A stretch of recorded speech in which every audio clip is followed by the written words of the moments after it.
All right.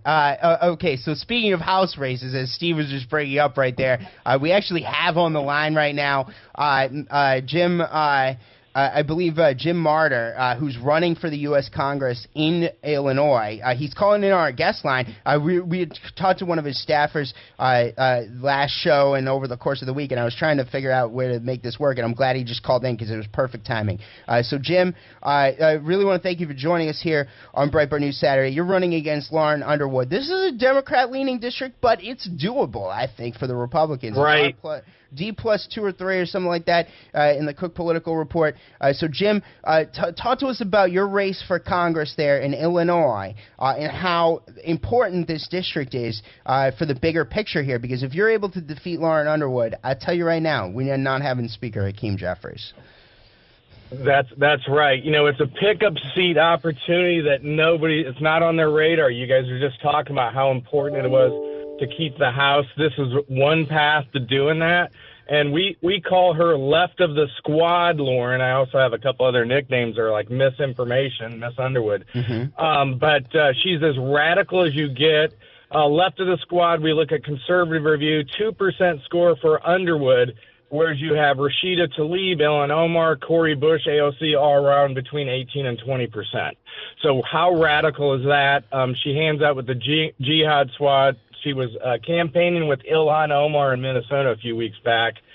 She was out in Arizona, I guess, with Kamala Harris. But she's as radical as you get, but under the radar, right? And this is a winnable district. We do not have Chicago. We don't have any Crook County in our district. It's all kind of far west suburbs and ag and rural communities. So we have a really good shot. As you mentioned, it's like a D3.5 in the Cook report going into this, and we feel it's a lot tighter than that.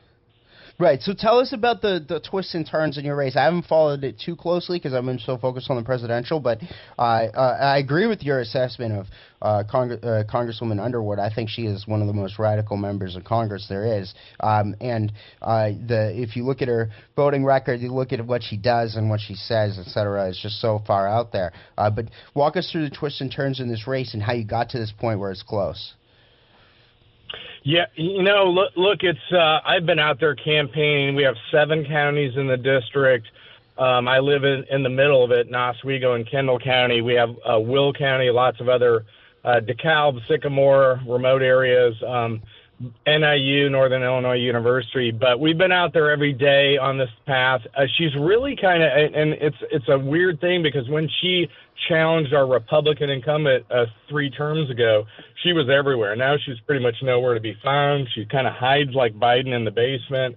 And she refused to debate me. We have the first Lincoln Douglas debate site in the city of Ottawa in 1858. We challenged her to debate there. I was out there last Saturday to debate the empty chair, and that's kind of what we've been doing. We've been bringing it to her on all the issues. The biggest 2 really: stop the invasion, secure the border, and stop the madness of spending that creating the inflation tax. She voted for that $2 trillion Inflation Reduction Act. I studied economics at Purdue University, and I would have flunked my class if I told my professor spending $2 trillion in Washington would reduce inflation, right? Yeah, absolutely incredible. So, Jim, let me ask you this. On our line here, we've got Jim Marter. He's running for Congress in Illinois, 14th District. Sir, has she agreed to debate you? Has she debated you, or has she just avoided debates, or like? No, she ducked it, even though when she was then candidate, Underwood demanded a debate from Randy Holtgren, congressman at the time, and he did do it. We had a couple candidate forums in gated communities. The public wasn't allowed in. We were not allowed to videotape it. So I was with her present in the room in 2 candidate forums and again, in closed communities.